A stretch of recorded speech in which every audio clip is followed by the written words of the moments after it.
안녕하세요. 네, 반갑습니다. 여기 제가 이 그림을 굉장히 좋아합니다. 우리 하나님이 우리 집을 만들어 주셔서 그 안에서 하나님의 보호로 우리가 세상을 편안하게 건강하게 살 수 있기를 바랍니다. 여러분 잘 아시다시피 암이란 우리 현대의 가장 공포스러운 질병의 하나이고, 혹시 여기 참석하신 분들 중에서도 암의 그런 치료를 하시거나 또는 진단을 받으시는 분이 있을지 모르겠습니다. 그만큼 이 암은 굉장히 다양하고 또 우리가 치료하기 힘든 질환으로 알고 있지만, 하나님의 방법은 굉장히 단순하고 순수합니다. 그래서 오늘 그 방법을 좀 말씀드리고, 왜 우리가 그런 방법을 놔두고 이렇게 복잡하고 어려운 치료법을 가고 있는지 현대의학의 한계점에 대해서도 말씀을 드릴까 합니다. 이건 조금 오래된 2008년의 통계지만은 우리 전체 남자들은 3명 중에 1명, 여자분들은 10명 중에 3명이 평생 일생 동안에 한 번에 암을 걸리는 그런 질병입니다. 그렇지만 지금은 이제 좀 더 증가가 돼서 약 3명 중에 1명이 암에 걸립니다. 그런데 3명 중에 1명이라고 그러면 우리가 굉장히 많은 것으로 느끼지만, 일생을 우리가 80년을 산다고 보면은 3명 중에 1명이 아니고 거기다가 80을 곱해야 되니까 어떻게 되나요? 한 720명 중에 1명? 우리가 건강검진을 할 때 보면은 1000명에 한두 명이 이제 암으로 진단을 받게 되는 거죠.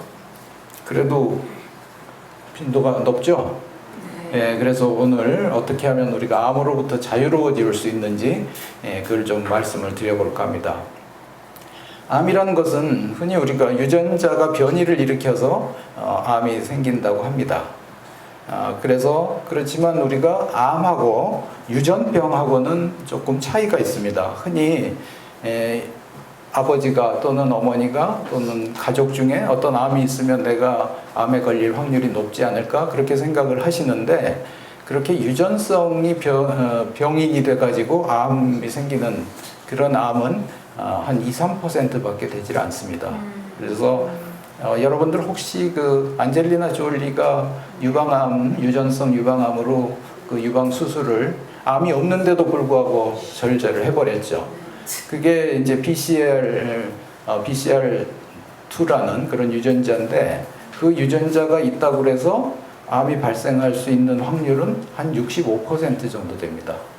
그러니까 유전성 암 환자는 굉장히 암이 발생이 높긴 높죠. 높아도 사실은 100%가 아니고 65%라는 데 의미가 있습니다. 유전자가 일생 동안 변화가 되지 않습니다. 그렇지만 다행스럽게도 그 유전자가 스위치가 온되고 오프가 되는 기전이 있습니다. 그러니까 아무리 그 암이 걸릴 변화가 돼 있는 유전자라고 하더라도 100% 활성화가 되는 건 아닙니다. 그러면은 유전자가 스위치를 꺼놓으면 되겠죠. 그럼 끄는 방법이 뭐냐? 그것이 바로 우리 천연요법을 잘하면 이 메틸레이션이라는 기전이 있습니다. 그래서 메틸화라는 기전이 일어나 버리면 그 유전자가 스위치가 꺼져 있는 상태입니다. 그래서 그런 유전자들을 조절을 할 수 있다는 걸 우선 알아두시고, 후천적으로도 그런 유전자를 조절할 수 있다는 사실이 하나님께서 우리에게 방법을 주신 거죠. 그러니까 유전성 어떤 병변이 있다고 해서 다 그 유전병에 걸리는 건 아니고, 특히 암에서 그 유전성 그런 병변이 있다고 해서 100% 암이 된다는 것은 아닙니다. 그래서 여기 P53, RB, BRCA 이런 것들이 이제 암 유전자들인데, 암 유전자의 그 메틸화가 후천적으로 조절이 될 수 있다. 그래서 그거를 우리가 알아두셔야 되고, 그다음 결국은 암은 그럼 유전성 질환이 아니면 생활습관 질환인 거죠. 우리가 생활을 어떻게 하느냐가 그 축적된 독소가 유전자를 변화를 일으켜서 암을 유발을 시키는 겁니다. 그래서 연세가 많으신 분이 암이 많죠. 그 이유는 선천성 병이나 유전성 병은 어려서 나타나는데 나이가 많아서 질병이 생긴다는 그런 사실은 우리의 많은 생활 습관적인 어떤 잘못된 것이 축적이 돼서 암이 된다는 얘기거든요. 그런데 이제 좀 중간 단계가 있습니다. 예를 들어 B형 간염 바이러스 같은 거는 수직 감염이라고 그래서 어머니가 이제 애를 낳을 때 어린애가 태어날 때 그 엄마 뱃속에서 또는 밖으로 나오면서 그 분비물 이런 거를 어린애가 흡입을 해가지고 어린애 이제 B형 간염이 아주 어릴 때 감염이 되는 거죠. 그런 경우에는 간암에 걸릴 확률이 상당히 높아집니다.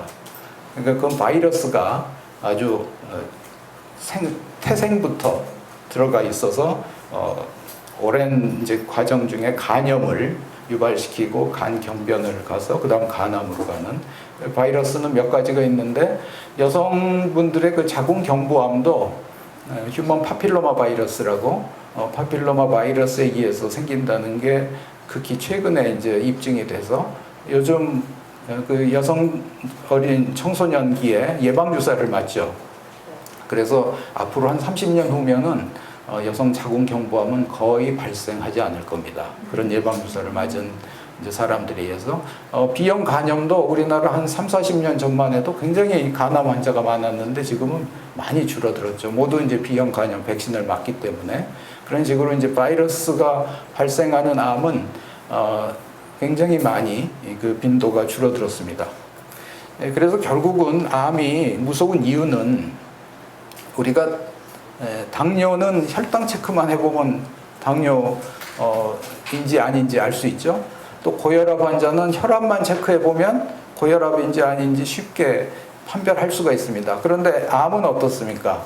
암은 그렇게 간단한 방법으로 진단을 할 수 없다는데 오히려 이 암의 무서운 점이 있는 거죠. 그래서 항상 우리가 건강 체크를 잘 정기적으로 잘 하는 게 굉장히 중요하다고 생각할 수가 있겠습니다. 그러면 이제 암은 유전적인 병변은 아닌데 후천성으로 암 세포가 유전적인 변이를 일으켜서 암을 발생을 시키는 건 사실입니다. 그래서 암하고 관련된 유전자들을 좀 보면은 우선 암 유전자 이것은 자동차의 엑셀과 같습니다. 그래서 우리 세포가 성장을 하려면 여러 유전자들이 많이 활동을 해야 되는데 그 중에 어떤 유전자들이 특별하게 어떤 병변에 의해서 변화가 돼가지고 더욱 왕성하게 활동을 해버리면 그게 암세포로 변화가 될 수 있습니다. 그 다음에 이제 억제 유전자라는 게 있고 이것은 세포 주기에서 우리가 세포가 계속해서 성장만 할 수는 없게끔 스톱을 시켜주는 브레이크 역할을 하는 게 이제 억제 유전자인데 그 억제 유전자에 또 변이가 생겨도 계속해서 성장하는 것을 머무르게 할 수가 없기 때문에 또 암세포로 변화시킬 수가 있습니다. 여기에 그 P53 유전자라는 게 굉장히 중요한 역할을 하는데요. P53 유전자는 우리가 태생기에 여러분들이 이제 손을 보시면 죄송합니다.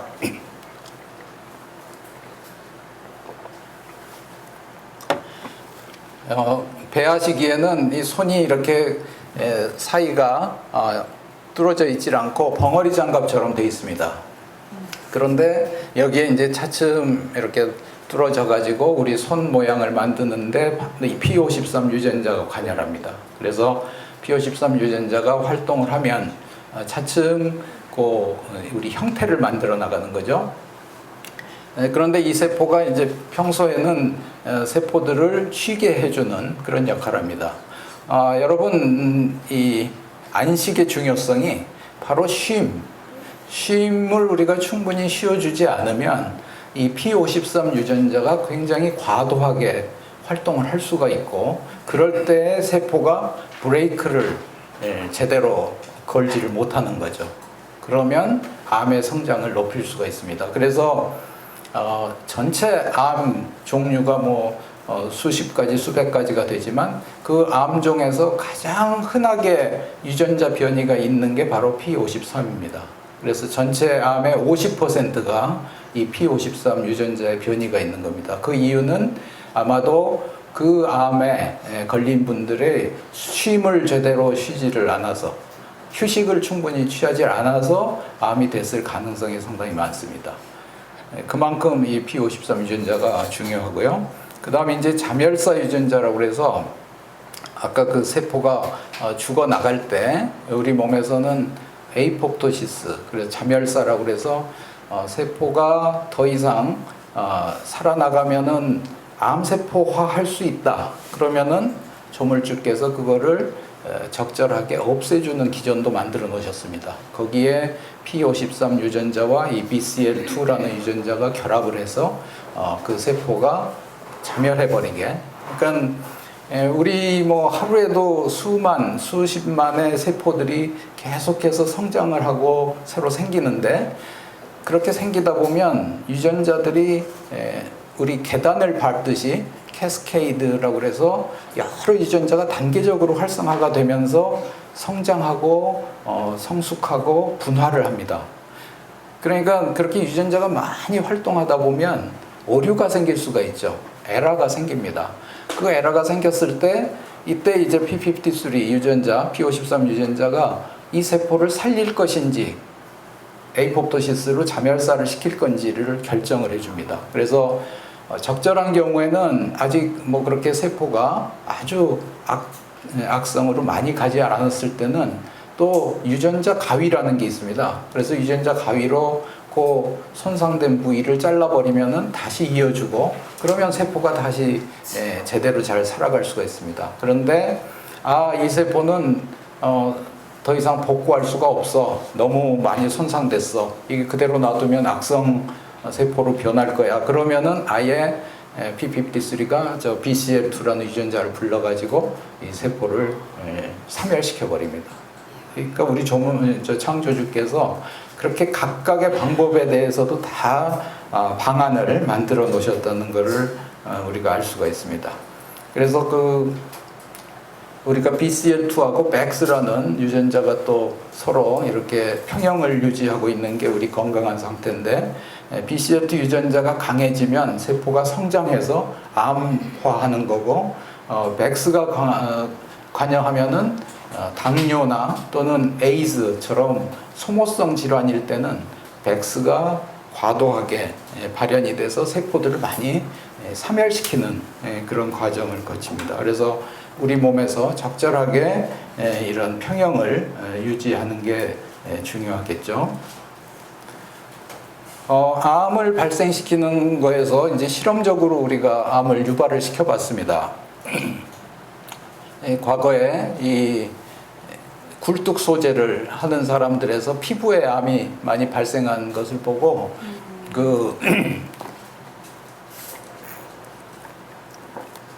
연료가 탔을 때 이제 거기에 타르 같은 물질들, 우리 뭐 담배에서도 타르 같은 건 나오죠. 그런 타르를 계속해서 동물 피부에 발라보면 암이 발생을 하는데, 거기에서 우리가 두 가지 중요한 사실을 알게 됐습니다. 하나는 개시인자고 촉진인자가 있다는 걸 알게 됐고요. 개시인자는 뭐냐면은 우리 세포의 가장 중요한 부분인 핵 안에 이제 여러 가지 유전자들이 들어있거든요. 그 핵의 공격을 해서 유전자를 변화를 시키는 겁니다.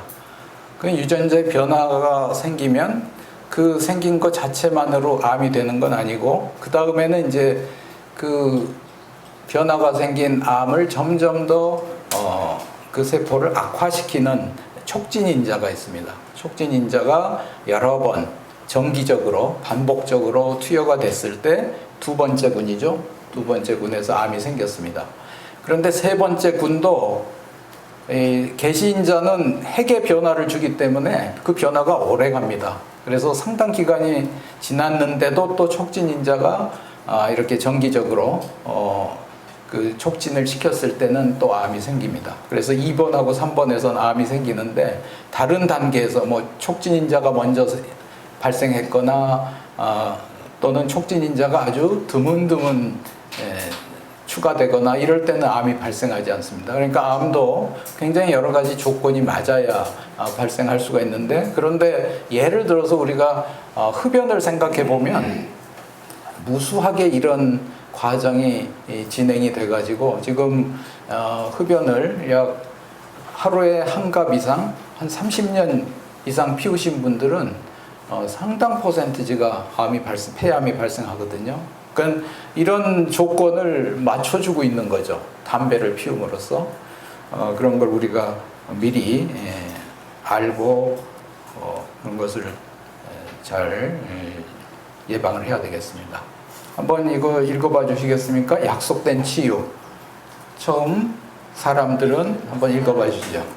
사람들은 하나님께서 세우신 생명의 법칙을 범하는 것이 죄라는 사실을 깨닫고 죄를 자복하고 버려야 한다. 믿음과 감정을 들려 하지 않다. 하나님께 대한 믿음은 자기 뜻대로 구하는 것이 아니라 하나님의 뜻대로 구하는 것이므로 하나님의 뜻에 순종하여야 한다. 우리가 건강 기록을 위하여 기도해야 한다는 믿음이 없는 것은 우리가 하나님의 법칙을 구하고 있는 동안 우리의 기도를 응답하시면 하나님께서 영광을 받으실 수 없기 때문입니다. 네, 몇 가지 법칙이죠. 여러분들 이것을 확실하게 가슴 속에 이것을 담아두시기 바랍니다. 우리가 건강 회복을 위해서 기도해도 응답이 없는 것은 우리가 하나님의 법칙을 범하고 있는 동안 우리의 기도를 응답하신다면 하나님께서 영광을 받으실 수 없기 때문이다. 저는 이 말씀이 가장 중요한 것 같습니다. 암의 대표적인 특성을 한 세 가지를 말씀을 드리겠습니다. 우선 단클론성, 그 다음 이질성, 전이성. 조금 어려운 말씀 같지만 설명을 들으면은 그렇게 어려운 것도 아닙니다. 우리가 클론이라고 얘기하면은 하나의 세포로 시작이 된다는 것입니다.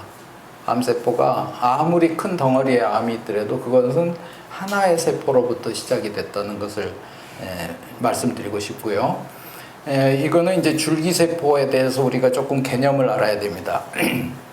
우리 몸에는 전지전능한 플루리포텐트라고 얘기하는데 전지전능한 줄기세포가 있고 그 줄기세포에서 혈액줄기세포, 그 다음에 이제 다른 또 모든 기관들의 줄기세포가 만들어집니다. 그래서 혈액줄기세포는 아까 어제 말씀드린 뭐 백혈구, 적혈구 또는 혈소판 이런 것들이 다 만들어지고요. 그 다음 다른 줄기세포에서는 우리 간이나 폐나 기관들의 그런 모세포가 만들어져서 거기서부터 이제 모두 분화를 해서 우리 기관을 만들어냅니다. 그런데 이 줄기세포의 특징은 그렇게 한 세포는 그 다음 세포들로 계속해서 발전해 나가고 또 하나는 자기하고 똑같은 딸 세포를 하나 만드는 겁니다. 그 점이 굉장히 중요한데요. 암을 이 하나의 슬라이드로 다 말씀드릴 수가 있습니다.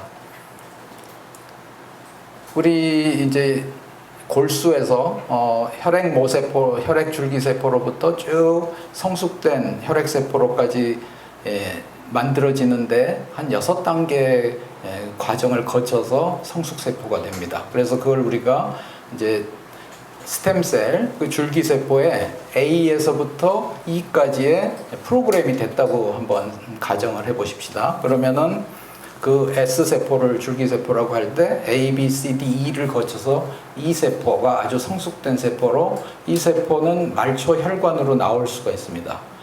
골수 안에는 무수한 미성숙 세포들이 있습니다. 그래서 그 골수에 있는 세포가 미성숙한 상태로 말초 혈액으로 나오면 그거는 백혈병입니다. 그건 딱 그 골수 안에서만 존재해야 되는 거죠. 그러니까 A에서부터 D까지 세포는 전부 미성숙한 상태로 지금 골수 안에 존재하는 거고요. 그렇지만 조금씩 단계를 거쳐서 성숙하고 있는 겁니다. 그런데 어제 잠깐 말씀드렸듯이 엄마가 이제 어린애를 가졌는데 아주 초기에 어린애를 가진지 모르고 어떤 생활 습관이 좀 좋지 않거나 또는 좋지 않은 물질을 이제 약을 먹었을 때 그게 어린애의 골수에 가서 골수 모세포에 변화를 주게 됩니다. 그래서 예를 들어 A에서부터 E까지 프로그램 중에서 C에서 D를 가는 그 프로그램이 망가졌다고 하면은 그 세포는 쭉 내려가다가 C 세포에서 멈추게 됩니다. D에서 E로 가지를 못하는 거죠.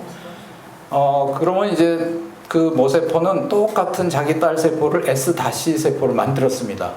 그 세포도 똑같이 C에서 D가 망가져 있고 S-도 C-에서 멈추게 되죠.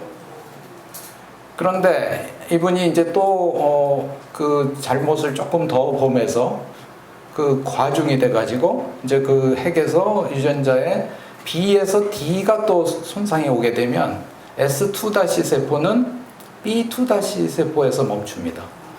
그 다음 또 똑같은 딸 세포인 S3-는 B3-에서 멈추게 되죠.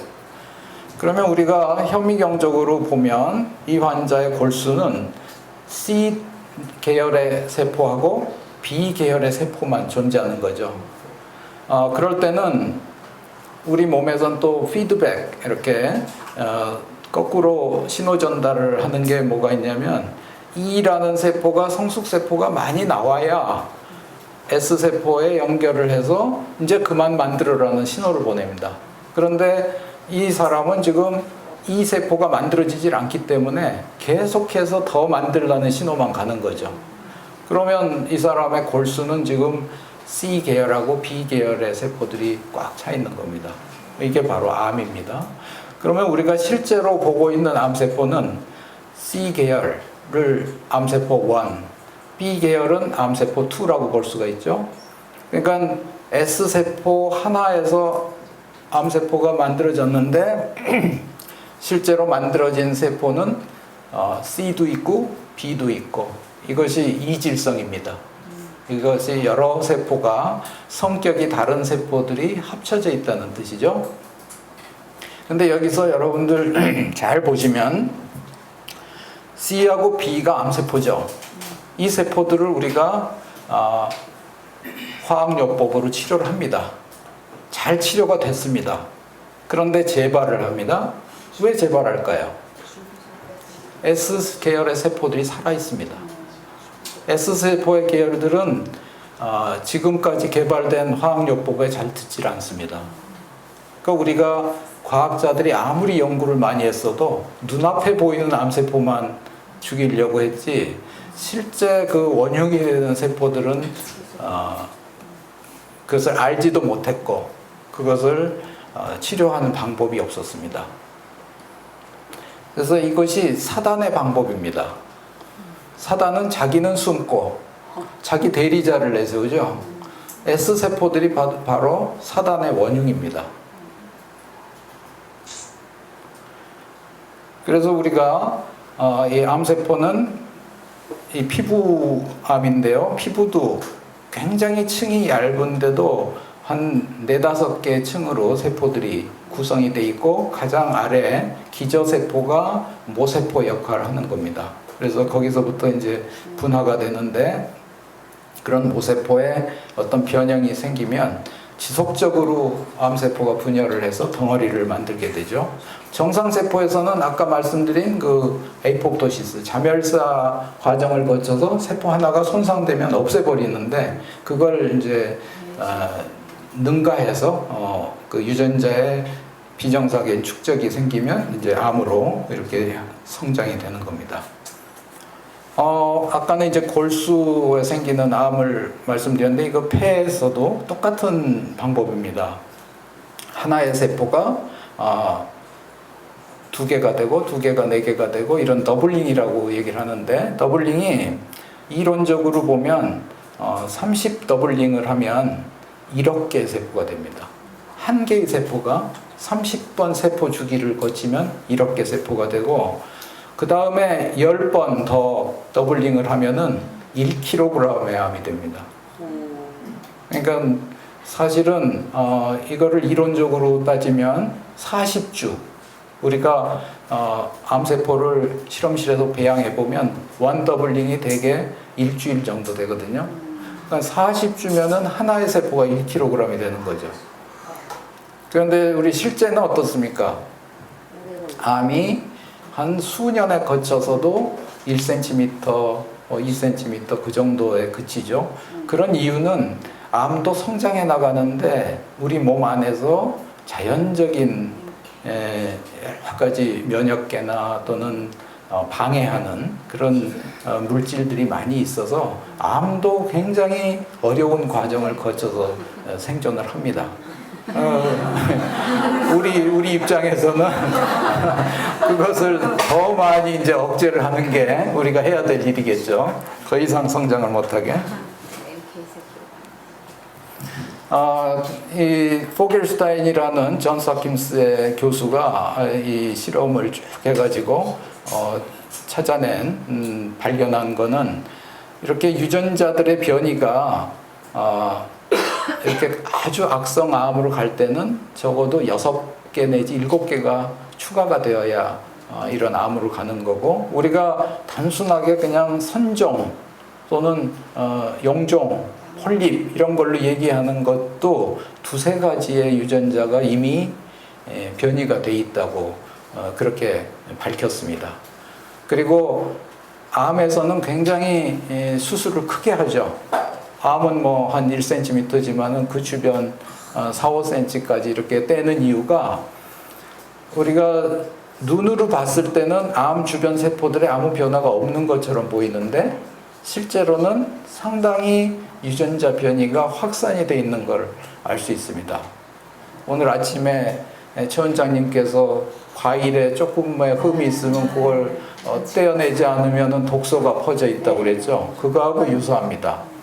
그래서 암에서는 이미, 그리고 암세포가 주변의 정상세포랑 굉장히 많은 교통을 합니다. 그래서 암에서 아주 그 작은 미세 물질들이 주변의 정상세포로 많이 가고 정상세포들은 그걸 받아들인 상태입니다. 그러니까 훨씬 그 정상세포들이 암세포로 변화될 찬스가 훨씬 높은 거죠. 그리고 이제 최근에 이것도 알려진 내용인데요. 암과 주변의 미세 환경, 주변의 정상세포들이 굉장히 많은 교통을 하고 있고, 암세포가 단독으로는 생존할 수가 없습니다. 주변의 정상세포가 도와줍니다. 그래서 이 주변의 정상세포들이 암세포 성장을 도와주는 거에 대해서 최근에 연구가 많이 돼서, 혹시 항암 면역 치료라고 그래가지고 2년 전인가 노벨 의학상을 받으신 분이 이제 PDL1이라는 분자를 찾아서, 그게 지금은 치료제로 개발이 돼서 항암제하고 그 항암 면역 치료제를 같이 투여하면 그 항암 면역 치료제가 하는 일이 암세포를 주변 세포로부터 단절을 시키는 겁니다. 그랬더니 항암제 효과가 훨씬 극대화가 된 거죠. 그걸로 그 약이 유명해진 것은 옛날에 미국의 카터 대통령이라고 계셨죠. 카터 대통령이 이 흑색종에 걸려가지고 흑색종이 뇌에 전이를 했습니다.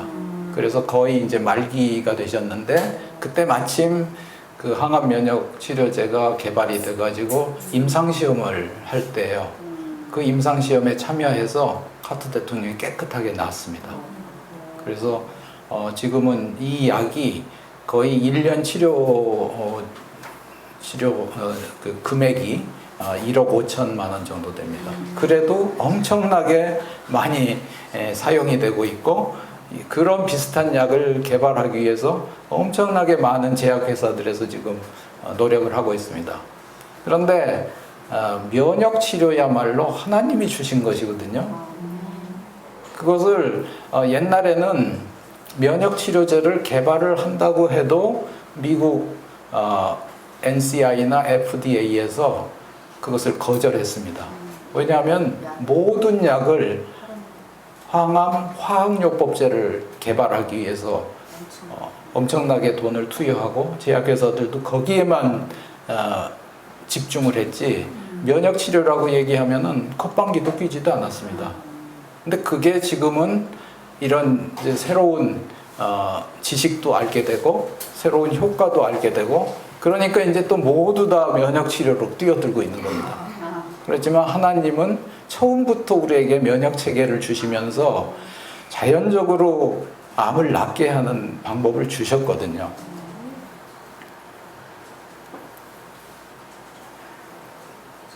그래서 어제 제가 혈액에 대해서 조금 말씀을 드렸는데 그 세포가 암세포가 어디로 전이를 하려면 일단 혈관 안으로 들어가서 혈액을 따라가야 합니다. 그런데 아주 건강한 혈액에서는 암세포가 1억 개가 들어가도 다 죽어버립니다. 혈액 내에서. 혈액은 굉장히 빠른 그 속도로 흐르고 있고 거기에 면역세포들이 많이 존재하죠. 그런데 어떻게 해서 이 암세포가 살아서 다른 데로 전이를 하냐면은 혈소판이 상태가 안 좋을 때는 그 암세포를 둘러싸고 그게 바람막이가 돼주는 겁니다. 그래서 거기서 교묘하게 암세포가 살아서 이동을 하는데 오히려 도움을 줍니다. 그러니까 우리 혈액이 끈끈하다는 게 그런 거에서도 일종의 암세포에 도움을 줄 수 있다고 얘기할 수가 있죠. 그래서 우리 혈액을 항상 깨끗하게 하는 게 그만큼 중요합니다. 그래서 지금은 아까 말씀드린 그 암 줄기세포들이 존재하고 암을 치료를 잘 했다고 하더라도 암 줄기세포는 남아있을 수가 있습니다. 근데 그거를 여러분들이 너무 무서워할 필요는 없습니다. 왜냐하면은 암 줄기세포가 여기 유방암 환자에 얘가 나오는데요. 유방암 환자 치료 후에 약 30% 환자에서 암 줄기세포가 혈액에서 발견이 됩니다. 그런데 그 발견되는 사람 중에서 재발이 되거나 이런 분들은 1% 미만입니다.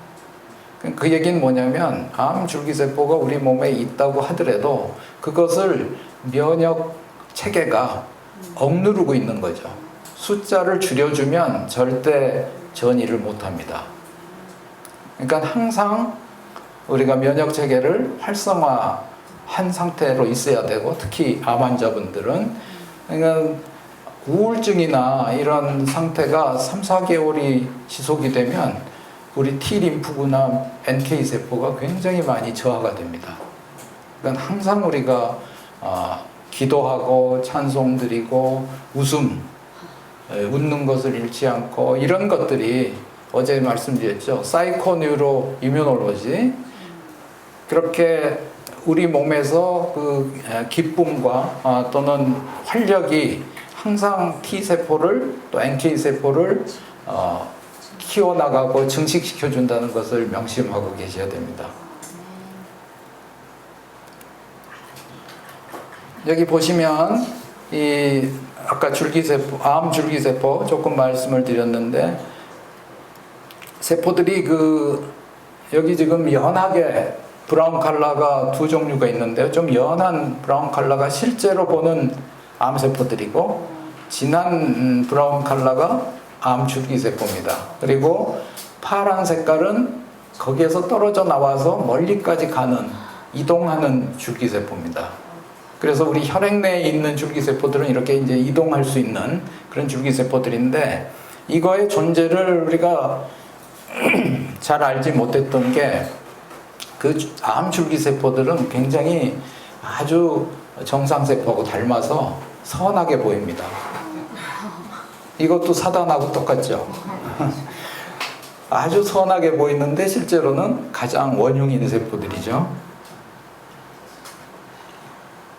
네, 여기에서도 바깥에 있는 줄기세포들 그리고 내부에 있는 실제로 눈으로 보는 암세포들을 우리가 볼 수가 있습니다. 그래서 지금까지 암 정복의 문제점은 암 줄기세포를 우리가 극히 최근에 알게 되었고 또 주변의 세포들이 암세포 성장에 도움을 준다는 것도 극히 최근에 알게 됐습니다. 그리고 지금까지 사탄의 대리자인 실제 암세포를 치료하는 데에만 값비싼 치료제를 개발하는 데 집중을 했고요. 또 생활 습관이 암과 크게 관계가 된다는 것을 아직까지도 실제적으로 의사들이 그거를 환자들하고 관계해서 그걸 잘 얘기를 안 해줍니다. 이거는 이제 미국에서 나온 책인데, 암의 진실이라는 책인데, 혹시 나중에 한번 시간 되시면은 보시기 바랍니다. 이 책에서는 그 암 치료 전문 의사들에게 한번 서베이를 해봤습니다. 당신이 또는 당신 식구가 암에 걸리면 항암 치료를 지금의 방법으로 하겠는가? 어떻게 나왔을 것 같습니까? 95%는 안 한답니다.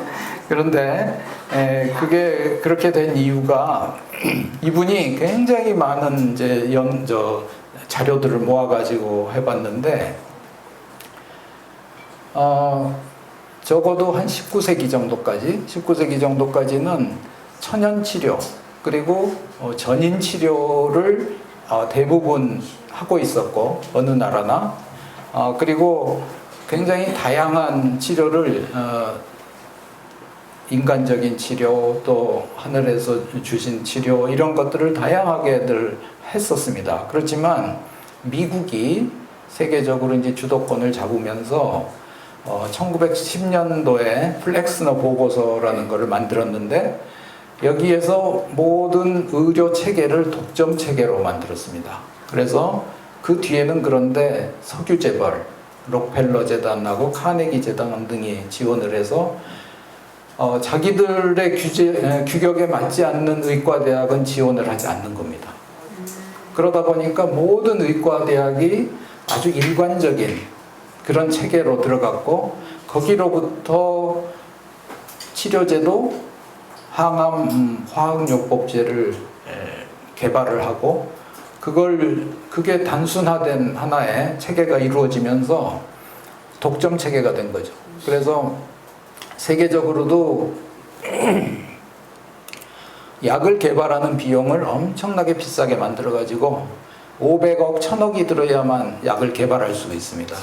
그러니까 거대 제약회사 몇 군데만이 약을 개발하죠. 그런 식으로 유지가 된 게 지금의 체계입니다. 그래서 모두 다 우리가 그 항암 화학요법이 좋지 않다는 것을 수십 년간 알면서도 교육받은 사람부터 치료하는 의사 그리고 제약회사 모두가 다 한 체계로 유지가 되니까 다른 방법이 없습니다. 다른 방법을 하면은 그 사람을 수를 해가지고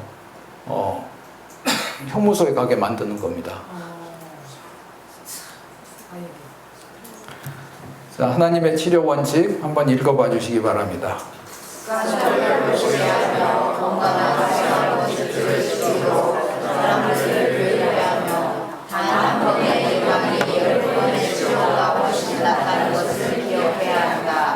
요양원이 반드시 설립되어야 한다는 뜻이 나에게 제시되었는데, 그 안에서는 질병의 치료를 위하여 약물 치료를 제한하고 단순하고 합리적인 치료 방법을 써야 한다는 것이다. 사람들은 이 기관에서 어떻게 옷을 입고 호흡을 딱하게 보일지, 그 적당한 생활습관으로 어떻게 질병의 영향을 줄여야 한다. 네. 화입 부인께서 이러한 제시들을 하셨습니다. 그 옛날에 그렇게 제시를 한 진리가 사실은 지금도 가장 합당하고 한목적적인 그런 방법인데, 그것을 지금의 그 자본주의 시대가 과도하게 성장을 하면서 완전히 엉망의 그런 방법을 만들어 버린 거죠. 이거는 미국의 그 NCI, 미국 내셔널 캔서 인스티튜트에서 자기들도 항암 화학요법이 너무나 많은 부작용 그리고 치료 성과가 없는 것에 한번 뒤늦게나마 이걸 한번 스터디를 해봤습니다. 그래서 그 미국에서는 각 세계 어느 지역에서나 오랫동안 항암 효과가 있다고 알려진 것들을 다 모아갔습니다. 그래서 그 사람들이 기존의 항암제로 개발된 거하고 그렇게 자기들이 모아온 것을 6,000 몇 가지인데요. 6,100 종류의 약을 가지고 실험을 해봤습니다. 그랬더니 아까 제가 그 암줄기세포가 기존의 항암제로 듣지 않는다고 그랬죠. 그게 클래스 2입니다. 클래스 2. 클래스 1은 약간 암줄기세포를 억제한다. 그게 몇 개냐면 6,100개 중에 5종류입니다. 약간, 그것도 약간 암줄기세포를 억제한 거. 나머지 5,100여 개 중에서 5개 빼고 나머지들은 거의 대부분 암줄기세포는 전혀 효과가 없었습니다. 그런데 여기 이제 뉴 클래스 1이라는 게 있죠. 뉴 클래스 1은 그 암줄기세포를 상당히 많이 억제한다는 게 알려져 있습니다.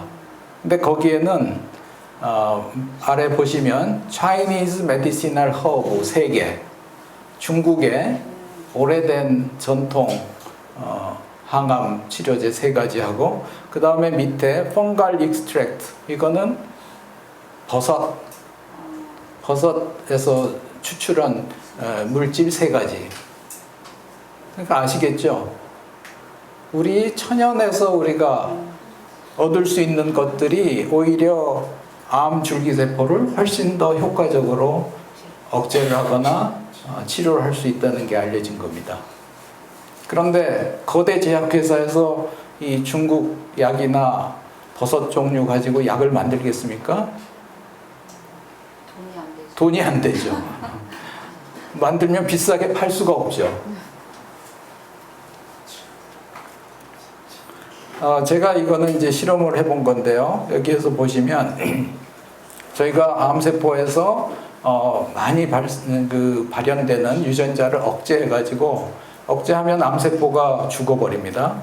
그걸 억제할 수 있는 물질들을 여기 아피제닌이라는 물질하고 콜세틴이라는 물질을 저희가 찾았는데요. 굉장히 많은 효과를 봅니다. 근데 여러분들 혹시 아피제닌, 콜세틴 이런 거 들어보셨어요? 콜세틴은 사과 껍질에 많습니다. 양파 껍질에도 많고요.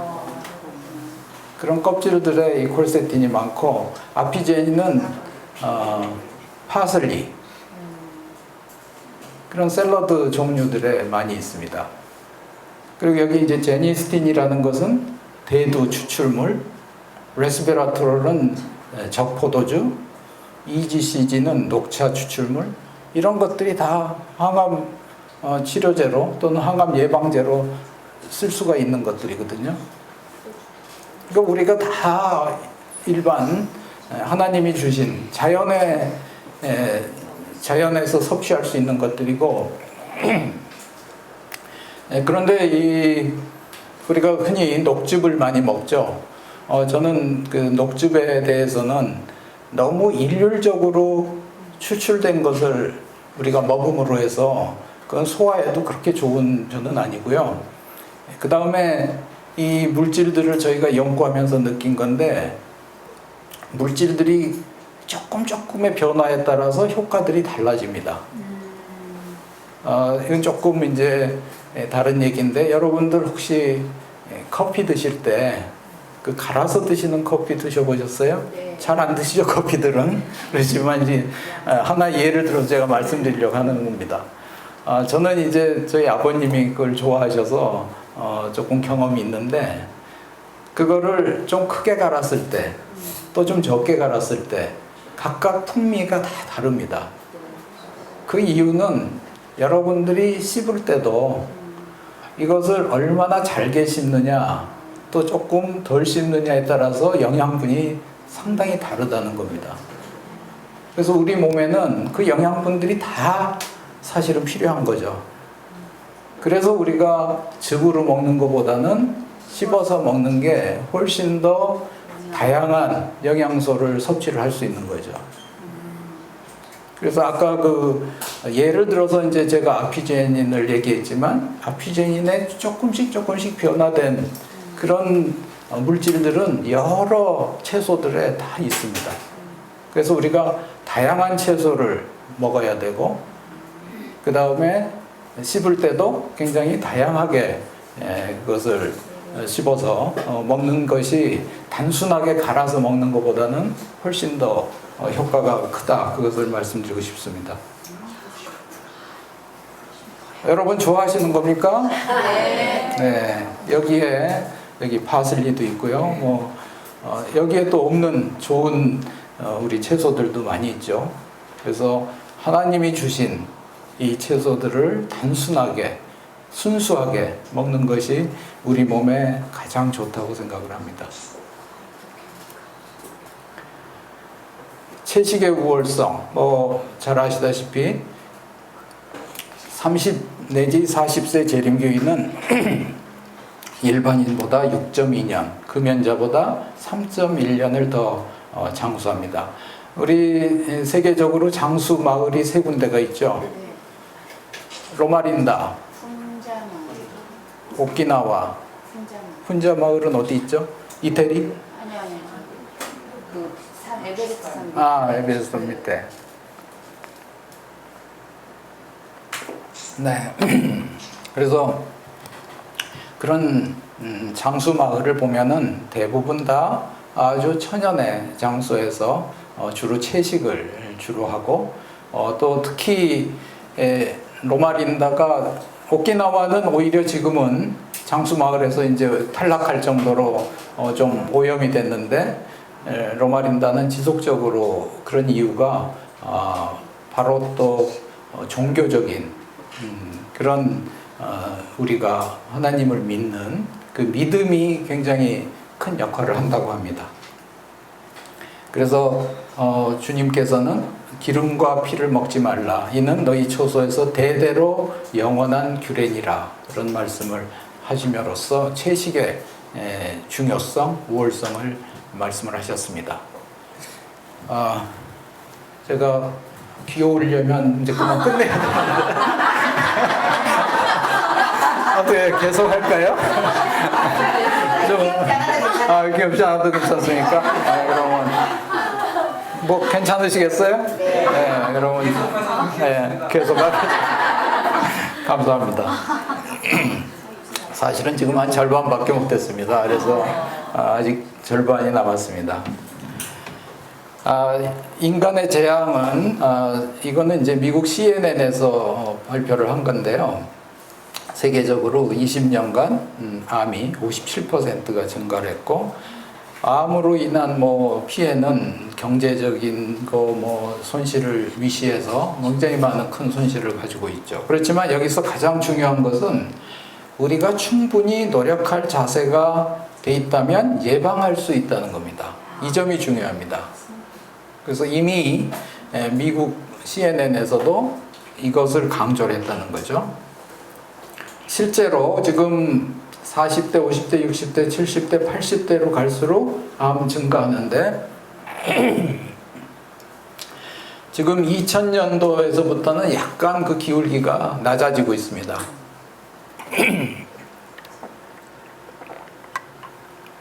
그 얘기는 뭐냐면 암이 조기에 진단도 되고 암도 어느 정도 예방이 지금 이제 자리 잡기 시작을 했다는 거죠. 예방 가능한 요인들이 있는데 가장 중요한 것은 흡연입니다. 흡연은 모든 암의 30%를 줄일 수가 있습니다. 그리고 그 다음은 다이어트인데 오히려 지금은 다이어트가 더 중요해졌습니다. 20에서 50%거든요. 그러니까 50%를 줄일 수 있는 게 이제 배드 다이어트, 우리가 그 식습관에 좋지 않은 식습관을 줄이는 거죠. 그 다음 이제 감염증은 아까 바이러스 말씀드렸는데 바이러스들은 지금 많이 이제 예방 주사로 줄어들고 있기 때문에 이 흡연하고 다이어트가 중요합니다. 암은 사실 낫지 않는 만성 염증이라고 얘기할 수가 있습니다. 염증이 있는 곳에 암이 있습니다.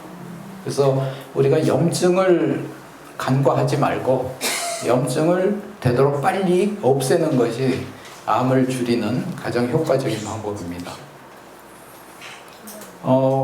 미생물 헬리코박터 위암에서는 그 헬리코박터가 알려지고 있는데 그거가 흔히 시중에서 파는 요구르트 같은 걸로는 해결이 되지 않고요. 우리가 식이를 철저하게 주님이 주신 방법으로 잘 하는 게 중요합니다. 이 흡연으로 인한 니코틴 같은 것은 폐암뿐만 아니라 구강암, 방광암, 췌장암도 흡연에 의해서 상당히 많이 암이 증가할 수가 있거든요. 그런 모든 영향을 줄 수 있다는 거죠. 그리고 비만은 대장암, 유방암, 전립선암. 우리나라에서 급격하게 많이 증가하고 있죠.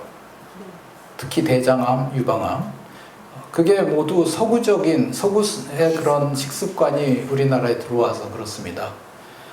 그게 어떻게 생각하면 그 사람들은 계속해서 그 음식을 먹고 있고 우리는 최근에 먹기 시작했는데 왜 우리가 그 암이 증가할까요? 거기에는 우리의 유전자의 비밀이 있습니다. 우리 한국인은 옛날 이조 시대 때부터 쭉 보면 우리가 고기 언제 그렇게 많이 먹은 적 있습니까? 옛날에 설렁탕이 만들어진 이유가 고기를 소를 한 마리 잡으면 많은 사람이 나눠 먹기 위해서 설렁탕이 만들어졌죠. 그러니까 우리가 불과 한 3, 40년 전까지만 해도 뭔가 우리 몸에 들어오면 그것을 간직해야 됩니다. 우리는 언제 또 들어올지 모르니까. 그래서 우리 유전자에는 간직하는 습성이 있습니다. 그런데 최근에 들어와서 엄청나게 많이 들어오죠? 그래도 계속 아직 우리 유전자는 변화가 되질 않아서 계속 간직하는 겁니다. 그러다 보니까 우리 내장 비만에 쌓이는 거거든요, 그게. 그래서 겉으로 봐서는 날씬한데 속으로 비만이신 분들이 많죠. 해외에 나가면 겉으로는 비만한데 또 잘 살죠, 그분들. 그게 다 차이입니다. 그 서양 사람들은 옛날부터 육식을 했기 때문에 수시로 버리는 유전자가 발달해 있는 거죠. 소비되는 유전자가. 그러니까 이게 간직하는 유전자가 소비하는 유전자까지로 변화하려면 시간이 오래 걸립니다. 그래서 지금 우리는 그 중간에 있기 때문에 뭐를 너무 과도하게 먹으면 외국 사람에 비해서 훨씬 더 나쁜 우리 대사성 질환들이 생길 수 있고 대장암이나 유방암도 훨씬 더 많이 생길 수가 있는 겁니다.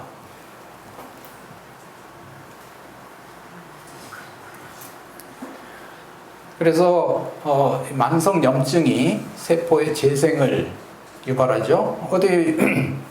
염증이 생긴다는 것은 세포가 이제 손상이 되고 그것을 백혈구들이 잡아먹어서 이제 없애버려서 텅 비겠죠. 그러면 새롭게 살이 돋아나야 되겠죠. 그렇게 하면 자꾸 이제 세포가 재생이 되는데 그때 아까 말씀드린 유전자들의 그 캐스케이드가 쭉 활성화가 되면서 오류가 생기고 그 오류가 잘 극복이 안 되면 결국 유전자가 아주 나쁜 상황으로 변이가 생겨서 암의 소인이 되는 거죠. 그러니까 그런 만성 염증이 있는 데서 암이 발생을 할 수 있다는 겁니다. 그래서 우리가 그런 염증을 효과적으로 줄이는 방법 중에 하나는 금식, 소화기를 휴식을 시켜주는 겁니다. 그래서 몸의 항상성, 향상성을 회복시키고 물 금식, 과일 금식, 이건 뭐 우리 최 원장님께서 많이 강의를 하셨기 때문에 간단하게 말씀드리면, 한마디로 수고하고 무거운 짐진 자들아 다 내게로 오라, 내가 너희를 쉬게 하리라, 이 말씀이 맞는 것 같습니다. 그리고 음식의 금식뿐만 아니라 마음에 쌓인 마음의 금식, 노폐물을 청소함으로써 하나님과의 관계, 인간관계 등을 회복을 하는 것이 우리 질병 예방의 중요한 부분입니다. 과식은 이 시대의 가장 큰 죄악 중 하나입니다. 하나님 말씀에 폭식하는 자는 술 취하는 죄와 같이 여기신다. 과식하면 일정한 양까지는 소화액이 나오나 그 이상은 나오지 않아서 썩어 체내에서 술이 되기 때문이다. 그러니까 술을 안 마셔도 과식하면은 술 마신 사람하고 같은 거죠. 질병도 비슷한 게 생깁니다. 비만, 지방간, 심장질환 등등. 근데 비만은 부모로부터 이어받을 수 있다고 합니다. 그래서 식욕에는 절제력이 가장 필요하고, 우리가 식사가 대개 과실이나 채소, 해초류 등을 먼저 먹고 그 다음에 우리 이제 당분, 전분류를 섭취하는 게 중요합니다. 그리고 천천히 음미하며 먹기. 제가 여기서 하나 말씀드리고 싶은 것은, 우리가 항상 오래 씹으라고 그러죠. 그리고 또 꼭꼭 씹으라고 그러죠. 전 근데 꼭꼭 씹다 보면 그게 좀 잘 안 맞는 게, 오래 씹으려면 우리가 침이 많이 나와야 되거든요. 그래서 그 꼭꼭 씹는 그 세기에 한 70%만 하면 오히려 저는 그게 더 침이 잘 섞이고 오래 씹는 그런 경향이 되더라고요. 괜히 꼭꼭 씹다가 입술이나 이런 데를 잘못 씹는 수도 있고, 그래서 저는 몇 번 이제 입술을 씹고 난 다음부터는 이게 너무 꼭꼭 씹지 말고 한 70%는 씹자, 그렇게 하고 있습니다.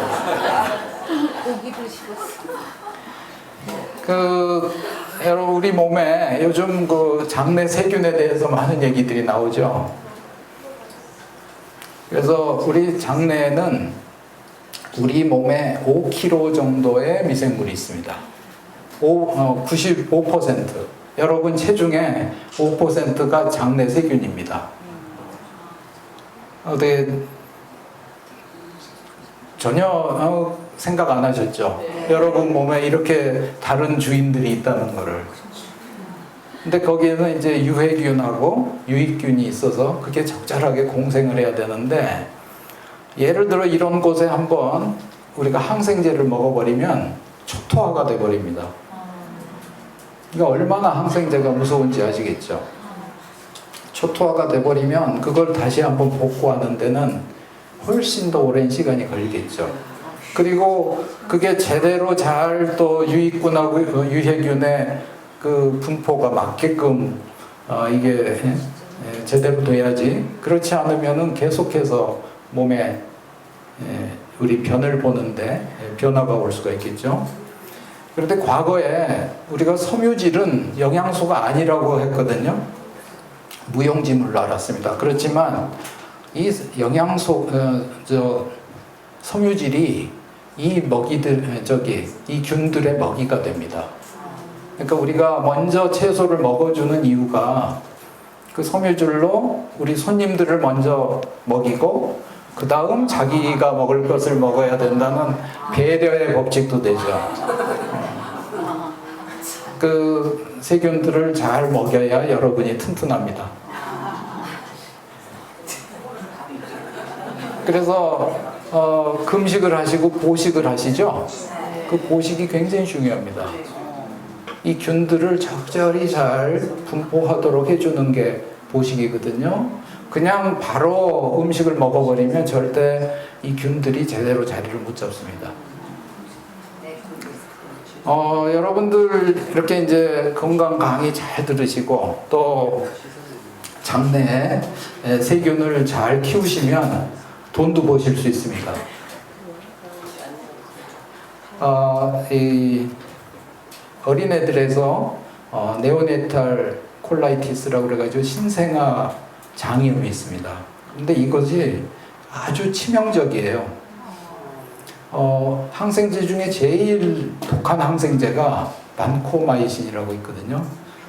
반코마이신 이상의 항생제는 없습니다. 그런데 그 반코마이신만을 쓸 수밖에 없는 게 그 신생아 장염입니다. 그게 클로스트리움 디피실이라는 그 균이 있는데 그것은 너무나 이 약에 내성이 있어가지고 그 반코마이신을 써야만 치료가 되는데 그것도 한 10%밖에 못 삽니다. 90%는 사망을 합니다. 그런데 그거에 특효약이 생겼습니다. 뭐죠? 건강한 사람의 변. 맞습니다. 건강한 사람의 변을 넣어줬더니 90%가 살았습니다. 그러니까 여러분들 건강한 분들 잘 가지고 계시면 그걸 이제 도네이션 하시면 뭐 그쪽에서 돈으로 안 사더라도 여러분들에게 뭐 선물을 주실 겁니다. 미국엔 이미 그렇게 변을 뱅킹이 생겼습니다.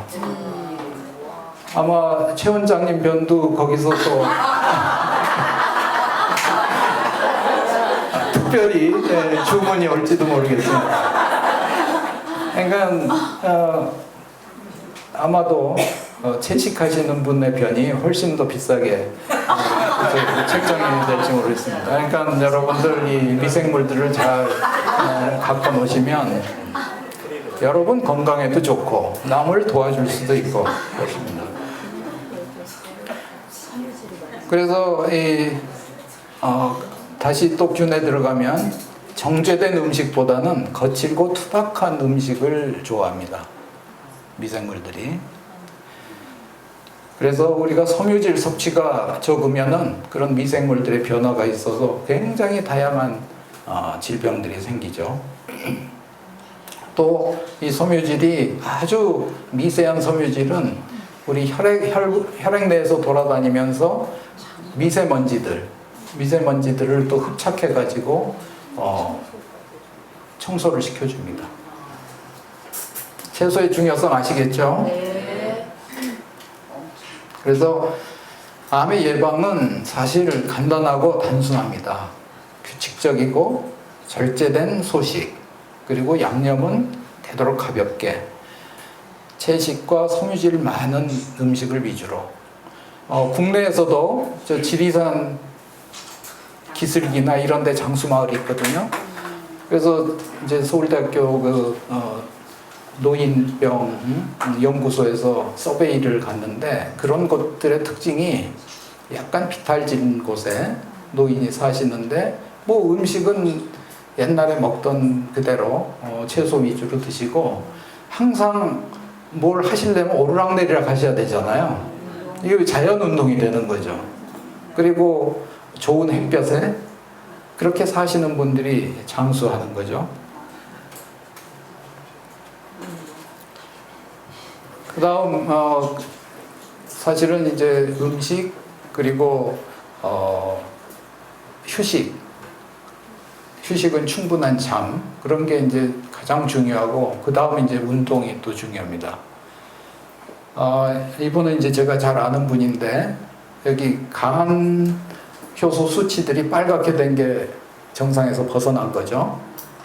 한 3년간을 이렇게 계속해서 벗어난 상태가 점점 더 심해지는 거죠. 그런데 이 3년간 계속 그 간 전문의로부터 약을 받아서 드시는데 간 전문의가 진료할 때마다 이번에 무슨 좋은 일이 있으셔서 술을 많이 드셨나 봐요. 근데 술을 전혀 안 먹는 사람이거든요. 이게 바로 어제 잠깐 제가 말씀드렸듯이 간의 탈수 현상입니다. 물이 충분치 않으면 간이 차츰 이렇게 탈수 현상을 일으켜서 간 효소가 증가되는데 여기는 이제 조금 더 심했죠. 근데 한 3개월 만에 완전히 정상으로 돌아왔습니다. 마지막. 이게 무슨 변화냐면은 운동을 일주일에 사흘씩 3일씩 땀을 아주 많이 흘리면서 1시간 정도씩 운동을 한 결과 이렇게 좋아졌습니다. 그러니까 그 의사분도 깜짝 놀래요. 어떤 약을 먹었냐? 의사는 무조건 이제 약이죠. 약은 전혀 먹지 않았다. 근데 운동으로 이렇게 좋아지는 겁니다. 이제 마지막으로 휴식. 우리가 쉼이 없는 세포, 암세포는 쉼이 없는 세포입니다.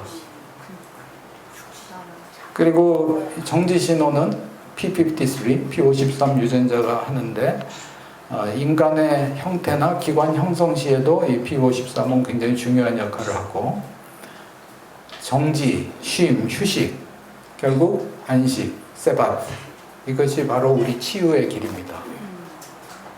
일 중독, 스트레스, 또 튀김 음식, 늦게 자는 거 이런 것들이 모두 P53 유전자를 망가지게 하는데 그 간호사분들이 이렇게 야간 근무를 많이 하시잖아요. 그게 장기적으로 유방암이나 이런 발생에 상당히 영향이 있다는 보고들도 있습니다. 그래서 우리가 휴식을 충분히 하고 수면을 일찍부터 10시 이전에 해서 충분히 자고 호흡을 충분히 하고 이런 것들이 결국 P53 유전자가 망가지는 것을 억제하고 고쳐줘서 우리 회복하고 재창조를 일으킬 수가 있습니다. 자, 마지막으로 이거 한번 읽어주시죠. 너희가 너희 하나님 나 여호와의 말을 청종하고 나의 보기에 의를 행하며 나의 계명에 귀를 기울이며 내 모든 규례를 지키면 내가 애국 사람에게 내린 모든 질병의 하나도 너희에게 내리지 아니하리니 나는 너희를 싫어하는 여호와이니라. 아멘. 어떻게 암으로부터 자유로워지는 방법 아시겠습니까? 네. 네, 감사합니다. 말씀 마치겠습니다. 기도 부탁드리겠습니다. 하느님 아버지, 주님께서 주신 규례를 저희가 벗어나 이 세상 번잡한 사회를 살다 보니 죄를 짓고 주님과 멀어지게 되었습니다. 부디 주님, 저희 죄를 자복하고 주님께 회개드리며 주님의 방법을 다시 찾고자 합니다. 가장 단순하고 순수한 주님의 방법으로 돈 많이 들고 사람을 힘들게 하는 그러한 치료법에 벗어나 우리가 완전히 치유케 되는 기적을 보여주시옵소서.